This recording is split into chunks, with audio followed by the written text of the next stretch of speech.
Hello everyone, Hitesh here. Today we're gonna talk about the movie Twilight Breaking Down Part 2. ये इस series का सबसे last part है। इसके पिछले 4 पार्ट्स का एक्सप्लेनेशन मैंने अपने चैनल पर ऑलरेडी अपलोड कर रखा है। मैं चाहता हूँ कि इस कहानी की शुरुआत से पहले अगर आपने वो पार्ट्स नहीं देखे हैं तो प्लीज एक बार उन्हें जाकर जरूर देखें, क्योंकि ये 5वां पार्ट काफी ज्यादा कॉम्प्लिकेटेड है और अगर आपने वो पुराने पार्ट्स नहीं देखे होंगे तो आपको आगे की स्टोरी समझने में थोड़ी सी प्रॉब्लम होगी। So without wasting time let's start. कहानी शुरू होती है वॉशिंगटन राज्य के फोक्स शहर से। हम देखते हैं कि यहाँ पर कार्लाइल फैमिली के अंदर बेला लेटी होती है और जब उसकी आंखें खुलती हैं तो वो एक वैम्पायर बन चुकी होती है। अब वैम्पायर बनने के बाद वो भी एक कार्लाइल फैमिली का एक हिस्सा होती है। हम देखते हैं कि एडवर्ड वहां पर आता है और बेला को गले लगाता है। हम देखते हैं कि वैम्पायर बनने की वजह से बेला में काफी असीम शक्तियां आ चुकी होती हैं। वो हर चीज को काफी ज्यादा डीप तरीके से देख सकती है। उनके अंदर वो काफी जूम तरीके से उन्हें देख पाती है, काफी समय को धीमा करके भी देख पाती है। उसके चलने की स्पीड बढ़ जाती है, उसके देखने की शक्ति बढ़ जाती है और साथ ही उसकी जो जिस्मानी ताकत होती है उसमें भी काफी ज्यादा इंक्रीमेंट आ जाता है। वहां पर जेकब बेला को कहता है कि जैसे ही कोई वैम्पायर बनता है तो उसे एक तलब लगती है खून की, तो क्या हम शिकार पर चलें। और हम देखते हैं कि बेला एडवर्ड के साथ में शिकार के लिए जंगल में निकल जाती है।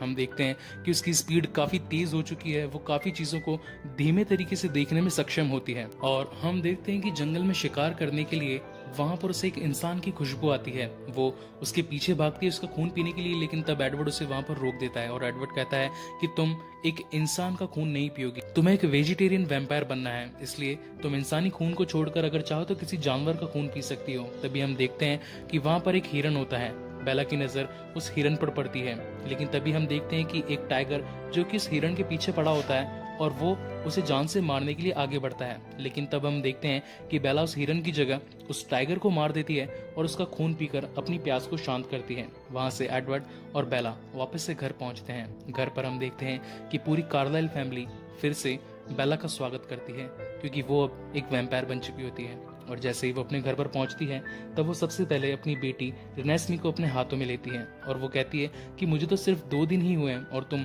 2 दिन में इतनी बड़ी हो गई। तब कार्लाइल बताते हैं कि ये इंसान और वैम्पायर की एक मिक्स ब्रीड है। ये जो बच्चे हैं ये काफी जल्दी बड़े होते हैं और इनकी शक्तियां काफी असीम होती है।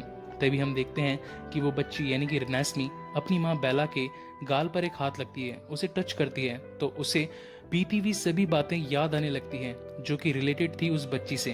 तब बेला ये कहती है कि आखिर ऐसा कैसे पॉसिबल है। तब एडवर्ड बताता है कि जिस तरीके से मैं लोगों के माइंड्स रीड कर सकता हूँ उसी तरीके से रिनेस्मी भी लोगों को उनकी पुरानी यादों तक पहुंचा सकती है, उन्हें वो सब कुछ याद दिला सकती है जो कि उसने महसूस किया है। तब हमें पता चलता है कि रिनेस्मी भी एक स्पेशल चाइल्ड है। तभी वहां पर जेकब आता है और कहता है कि अब मुझे इस बच्ची को अपने साथ में ले जाना होगा। तो वहां पर बेला पूछती कि ऐसा क्यों। तब जेकब बताता है कि हम भेड़ियों का एक रूल होता है, अगर हमारी छाप किसी भी इंसान या किसी भी जीव या किसी भी एक ऐसे शख्स पर पड़ जाती है जिसकी हमें चिंता होती है तो हम उसकी पूरी जिम्मेदारी लेते हैं और हम उसकी मरते दम तक रक्षा करते हैं। जब तक हमारे शरीर में जान है तब तक हम उसकी हिफाजत रखते हैं। इस बात से बेला उस पर काफी गुस्सा होती है और वो कहती है कि मैं तुम्हें अपनी बेटी को कहीं नहीं ले जाने दूंगी। दूसरी तरफ हम देखते हैं कि वो घर में अपनी बेटी को पाकर काफी खुश होते हैं। जैसे ही दिन बीतने लगते हैं हम देखते हैं कि उसकी बेटी रिनेस्मी काफी बड़ी होने लगती है। वो 2 साल से 4 साल, 4 से 6, 6 से 8 साल की हो जाती है और हम देखते हैं कि वो काफी खुश भी होती है। तभी एक दिन की बात होती है जब बेला जेकब के साथ में अपनी बेटी के साथ एक मैदान में खेल रही होती है। वहां पर बर्फ पड़ रही होती है तो बेला अपनी बेटी रिनेस्मी से कहती है कि मुझे एक स्नोफॉल पकड़कर दिखाओ और रिनेस्मी एक काफी हाई जंप लगाती है उस स्नोफॉल को पकड़ने के लिए। लेकिन दूसरी तरफ हम देखते हैं कि एक बुरी वैम्पायर जिसका नाम होता है एरिना वो उस बच्ची को देख लेती है। अब यहाँ पर एक कहानी में ट्विस्ट है। हमें ये पता चलता है कि जो पिशाची बच्चे होते हैं यानी कि 2 वैम्पायर्स की जो एक संतान होती है वो एक इमॉर्टल वैम्पायर होती है और इमॉर्टल वैम्पायर को पैदा करना एक तरीके से गुनाह होता है।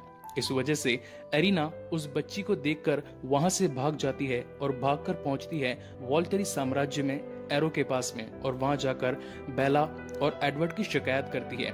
वो एरो को बताती है कि उन दोनों की एक संतान पैदा हुई है जो कि एक इमॉर्टल वैम्पायर है अब मैं आपको यहाँ पर बताना चाहता हूँ कि इमॉर्टल वैम्पायर क्या होते हैं। इमॉर्टल वैम्पायर दो पिशाच से पैदा हुई एक ऐसी संतान होती है जिसमें असीम शक्तियां होती हैं। वो अपनी आवाज से एक पूरा गांव तक तबाह कर सकते हैं और उनमें इतनी शक्ति होती है कि उनका सामना कोई भी वैम्पायर या कोई भी पिशाच या फिर कोई भी जीव जंतु नहीं कर सकता। और इसी बात की चिंता के कारण वो सभी वैम्पायर पैदा हुई उन खास इमॉर्टल वैम्पायर्स को मार दिया करते थे।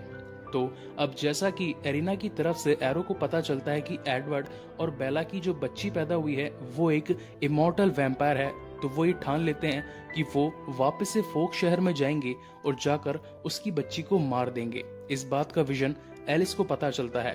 एलिस को जब इस बात का पता चलता है तो वो काफी हैरान हो जाती है और वो पूरी कार्लाइल फैमिली को साथ में बिठाकर इस बात का खुलासा करती है कि इस बच्ची का पता अब एरो को लग गया है और एरो ये समझ रहा है कि ये बच्ची एक इमॉर्टल वैम्पायर है और वो किसी भी वक्त इसे यहाँ मारने के लिए आ सकता है।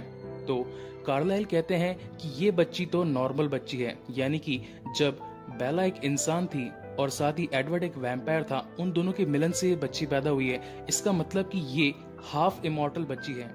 ये उन दूसरे वैम्पायर्स के लिए खतरा कभी भी साबित नहीं होगी। लेकिन इस बात का हम विश्वास एरो को कैसे दिलाएंगे? तभी सब ये डिसाइड करते हैं कि हम इनके लिए गवाह जुटाना चालू करते हैं, क्योंकि एरो हमेशा उन गवाहों के बेसिस पे चलता है जो कि लोग सहमति से करते हैं।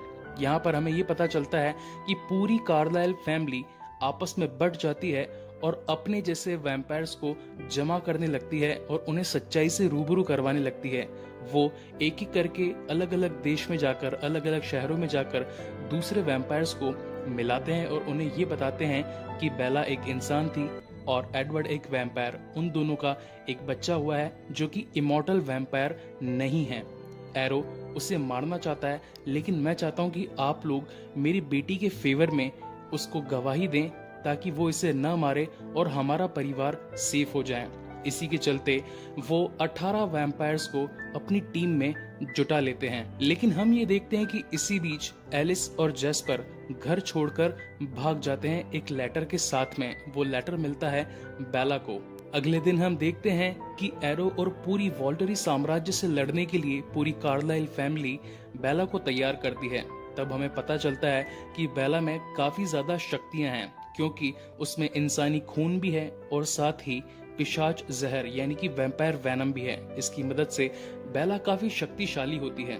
एक दिन उसकी ताकतों को चेक करने के लिए एमिट और बेला दोनों आपस में पंजा लड़ाते हैं, लेकिन हम देखते हैं कि बेला एमिट पर काफी भारी पड़ती है और वो एमिट को पंजे में हरा देती है और साथ ही जिस पत्थर पे वो पंजा लड़ रहे होते हैं वो उस पत्थर को भी तोड़ देती है। बेला की इस ताकत को देखकर बाकी सभी वैम्पायर्स हैरान हो जाते हैं और साथ ही हमें ये पता चलता है कि बेला के अंदर एक और स्पेशल पावर है जो कि एक शील्ड पावर है। हम देखते हैं कि वो 18 जो दूसरे वैम्पायर्स हैं उन सभी में कुछ ना कुछ खास एक स्पेशल पावर है। किसी में एक शक्ति है कि वो सभी पृथ्वी के एलिमेंट्स को जोड़कर उनका यूटिलाइज कर सकता है, यानी कि अगर आग है तो आग का यूटिलाइज, एलिमेंट एक पानी है तो पानी का यूटिलाइज, और अगर जमीन धरती है तो उनका यूटिलाइज। किसी में एक ऐसी शक्ति है जो सामने की रियलिटी को बदल देती है, यानी कि अगर हमारे सामने अगर दीवार या कुछ जंगल है तो वो उसे बर्फ में बदल देगी, या अगर कोई जंगल है तो उसे रेगिस्तान में बदल देगी। किसी के पास शक्ति है कि वो दूर तक देख सकती है, किसी में ज्यादा स्ट्रेंथ है, कोई ज्यादा फास्ट है, साथ ही किसी में शक्ति है कि वो किसी का माइंड चेंज कर दे।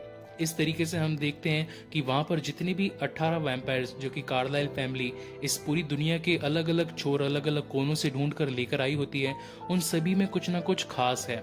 लेकिन एक दिन रात को सभी बैठकर ये डिसाइड कर कि अगर हम वॉल्टरी के खिलाफ लड़ेंगे, क्योंकि वॉल्टरी एक बहुत ही खतरनाक साम्राज्य है और उसमें भी काफी सारे स्पेशल पावर्स वाले वैम्पायर शामिल हैं उनकी सेना में, अगर हम उनसे लड़ेंगे तो उनकी सेना हमें मार देगी और हम काफी कम हैं।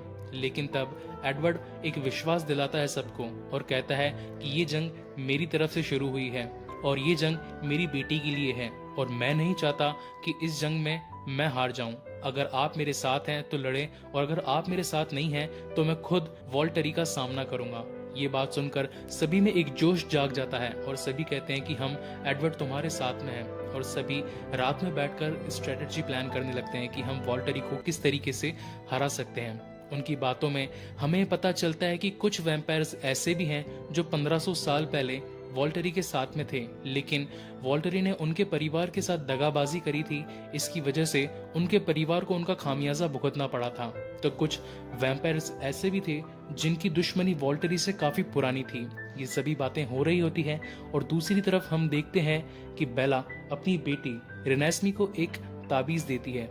वो एक खुलने वाला ताबीज होता है जिसमें एडवर्ड और बेला की एक तस्वीर होती है और वो रेनेस्मी से कहती है कि बेटा, हमें तुमसे काफी प्यार है, हम तुम्हारे बिना रह नहीं सकते। अगर इस जंग में हमें कुछ हो जाता है तो मैं जेकब को तुम्हारे साथ भेज दूंगी और वो तुम्हें किसी एक सेफ जगह पर छोड़ देगा। इस लॉकेट को तुम हमेशा अपने पास रखना। और हम देखते हैं अगली सुबह वहां दूसरी तरफ वॉल्टरी साम्राज्य भी कार्लाइल फैमिली से लड़ने के लिए तैयार होता है और दूसरी तरफ कार्लाइल फैमिली भी वॉल्टरी साम्राज्य से लड़ने के लिए उनका इंतजार एक मैदान में कर रही होती है। दोनों टीमों का आमना सामना होता है। हम देखते हैं कि कार्लाइल आगे बढ़ते हैं और एरो, जो कि वॉल्टरी का टॉप हेड है, उसे कहते हैं कि अगर हम इस लड़ाई के बदले, जिस तरीके से हमारा पुराना रिवाज है बातें कर कर चीजों को सुलटाना, तो क्या हम ऐसा कर सकते हैं? तो एरो कहता है कि हाँ, क्यों नहीं, ये हमारा पुराना रिवाज है।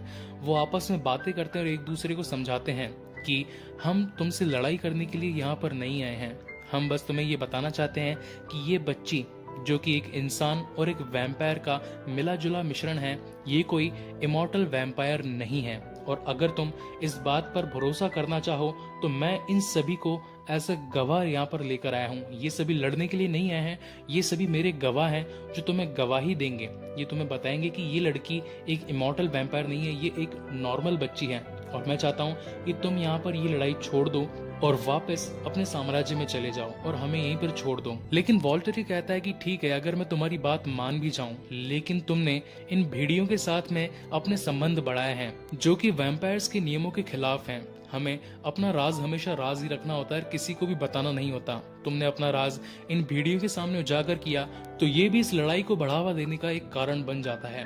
तभी हम देखते हैं कि वहाँ पर एलिस की एंट्री होती है। थोड़ी ही देर में हम देखते हैं कि एलिस वहां पर वॉल्टरी को कहती है कि मैं चाहे तुम्हें कितना भी सच क्यों ना दिखा दूं, लेकिन तुम मेरी बात पर भरोसा नहीं करोगे।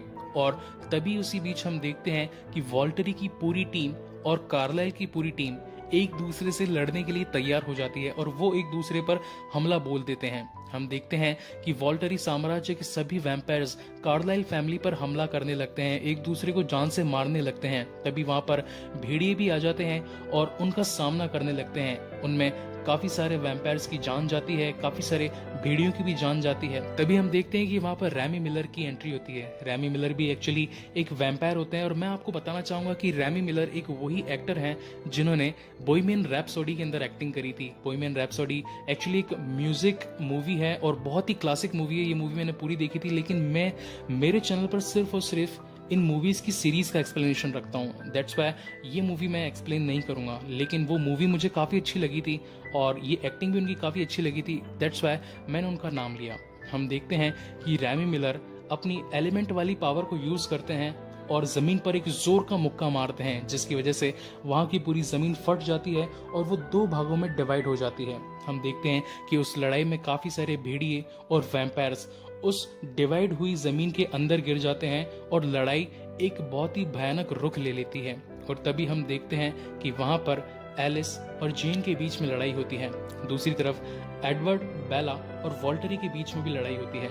अब यहाँ पर एक बात देखने वाली है कि जिस तरीके से कुछ खास वैम्पायर्स में कुछ खास स्पेशल पावर होती है, उसी तरीके से हमारी बेला के पास में भी एक स्पेशल पावर होती है जो कि होती है शील्ड की पावर। अब हम देखते हैं कि जेन, जो कि अपनी जादुई शक्तियों की मदद से किसी को भी पीड़ा दे सकती थी, यानी कि किसी को भी मजबूर कर सकती थी उसके घुटनों पर बिठाने के लिए, वो अपनी शक्ति का प्रयोग एडवर्ड पर करती है। लेकिन क्योंकि बेला के पास में शील्ड वाली एक जादुई शक्ति होती है, उसकी वजह से वो एडवर्ड पर अपना जादू नहीं चला पाती और वो वहीं पर फेल हो जाती है। और हम देखते हैं कि एडवर्ड और बेला मिलकर वॉल्टरी की गर्दन तोड़ देते हैं और उसे वहीं जान से मार देते हैं। लेकिन अब हमें पता चलता है कि ये सब कुछ एक विजन होता है एलिस का। जैसा कि मैंने आपको बताया था कि इस मूवी की शुरुआत में एलिस घर छोड़कर वहां से भाग जाती है, लेकिन अब हमें पता चलता है कि एलिस उसके डर से भागी नहीं थी, एलिस एक्चुअली गई होती है एक तिकोना कबीले के पास में। तिकोना कबीले से वो एक बंदे को वहां से लेकर आती है और बताती है कि ये भी एक हाफ इमॉर्टल वैम्पायर है। इसके माता पिता भी आधे इंसान आधे वैम्पायर, यानी कि इसके पिता एक वैम्पायर थे और इसकी माँ एक इंसान थी। ये उन दोनों की संतान है और जब ये मात्र 7 साल का था तब ये पूरी तरीके से जवान हो चुका था। तो वहां पर वॉल्टर ही पूछते हैं कि तुम्हारी एज कितनी है।